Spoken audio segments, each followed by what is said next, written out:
ছিলেন সেটা করতে পারেননি। আরো একবার বল নিয়ে এডওয়ার্ড মুরিও, মাহাদি, এখনো মাহাদির কাছে, নিজেই শটটা করবেন, মাহাদির শট, এর পরে একটা চেষ্টা চালিয়ে গেছেন তিনি।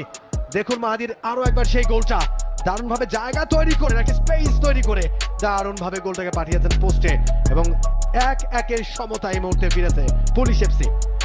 এত স্পেস কি করে পান। 3 নম্বরে থাকা এই দল দুটো, দেখুন এই জায়গায় একটা ইন্টারেস্ট ছিল, তাহলে হয়তো বা আরেকটু ডেঞ্জারাস কোনো একটা এফোর্ট বা সেখান থেকে কোনো একটা গোল সেটা হয়তো বা আসলেও আসতে পারতো। মাদি, হাসান মুরাদ ভালো জায়গায় বল পেয়েছেন, মাহাদি ইউসুফ, রায়হান ছিলেন, শাহরিয়ার ইমনকে পাশ কাটানোর চেষ্টা তার ছিল। মাহাদি ইউসুফ খান, পেনাল্টি ডিসিশন, আরাফাত, তার হাতে ক্যাপ্টেন্সির আমরানটা,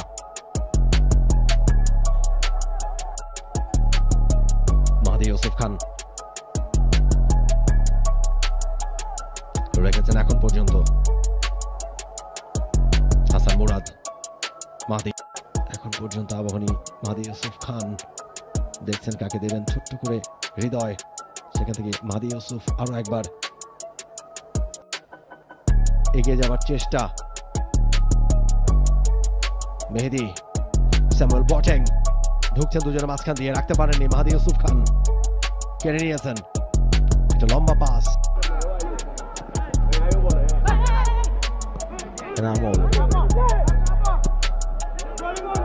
লং বল খেলা হয়েছে সামনে, সেখানে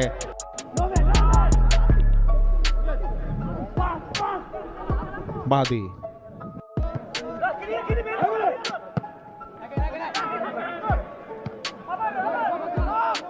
মাহাদি, মাহাদি বেশ ভালোভাবে বলটা টাইগর আলী দিয়ে দিয়েছেন ইব্রাহিমকে।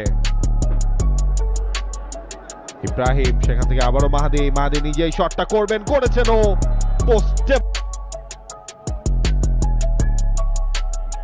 মাঠের ডান প্রান্ত দিয়ে আবার স্বপ্ন দেখাচ্ছেন হামজাদান চৌধুরীর মতো খেলোয়াড়রা, এবং বাংলাদেশের যারা খেলোয়াড় রয়েছেন তারাও কিন্তু ভালো খেলেন নিঃসন্দেহে। তবে বাংলাদেশের ফুটবলকে এগিয়ে নিতে হলে আমাদের ক্লাব ভিত্তিক অনেক দর্শক যারা ফুটবলকে ভালোবাসেন, এবং এই ভালোবাসার মানুষদের জন্য আজও ফুটবল বেঁচে আছে বাংলাদেশে। ভালো একটা শাকিল হোসাইন, সবাই আসলে একটু ঠান্ডা মাথায় খেলার প্রচেষ্টা আমরা দেখতে পাই। ইমানুয়েলকে নিয়ে অবশ্যই প্ল্যান ছিল, তবে আজকে সেই প্ল্যানটা কিন্তু যথাযথভাবে কাজে লাগাতে ব্যর্থ হয়েছেন সানডে ইমানুয়েল।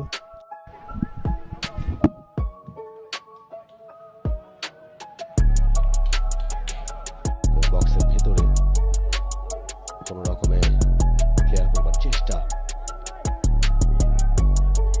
দারুণ একটা গ্রাউন্ড ময়মনসিংহের ছিলেন তিনি, দূরপাল্লার একটা শট প্রথমার্ধে ধরে নিতে কোনো অসুবিধা হয়নি, এরপরে খুব ভালো পরীক্ষার সামনে তাকে পড়তে হয়নি এখন পর্যন্ত।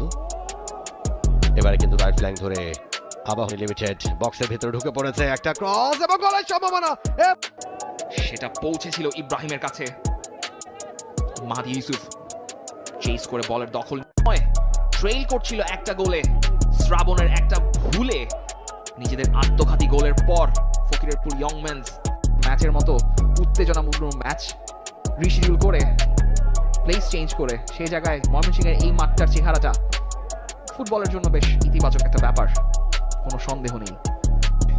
তবে সেই চেষ্টা ফলটাও বিফল হয়ে গেছে প্রীতমের কারণে, কিন্তু এখন নিজেদের মধ্যেই বল আনা নেয়া করে এই সময়টা পার করতে চাইবে Abahani. And what a match they have played, and they have outplayed Chattogram Abahani in every department.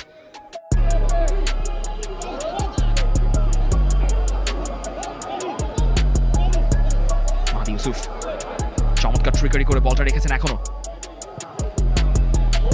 ভালো জায়গায় ক্রস ফেলে, একটু মিসপ্লেস পাস, আবাহনী পজিশনে বল, মাহাদি ইউসুফ অনেকটা নিচে নেমে বল কালেক্ট করে আক্রমণ, আরেকবার মাহাদি ইউসুফ, এবং মাহাদি ইউসুফের কিন্তু যেটা আরেকটা গুরুত্বপূর্ণ ব্যাপার সেটা হচ্ছে ফকিরুলের নামের সঙ্গে একটা 0, তার অর্থ আরেকটা শাট আউটের দিকে আগাচ্ছে আবাহনী। পরিস্থিতি, গোলের ব্যবধানটা আবাহনী বাড়াতেই চাইবে, কারণ যেহেতু এখনো রহমতগঞ্জের সঙ্গে ম্যাচটা হয়নি, সেই হিসেব করলে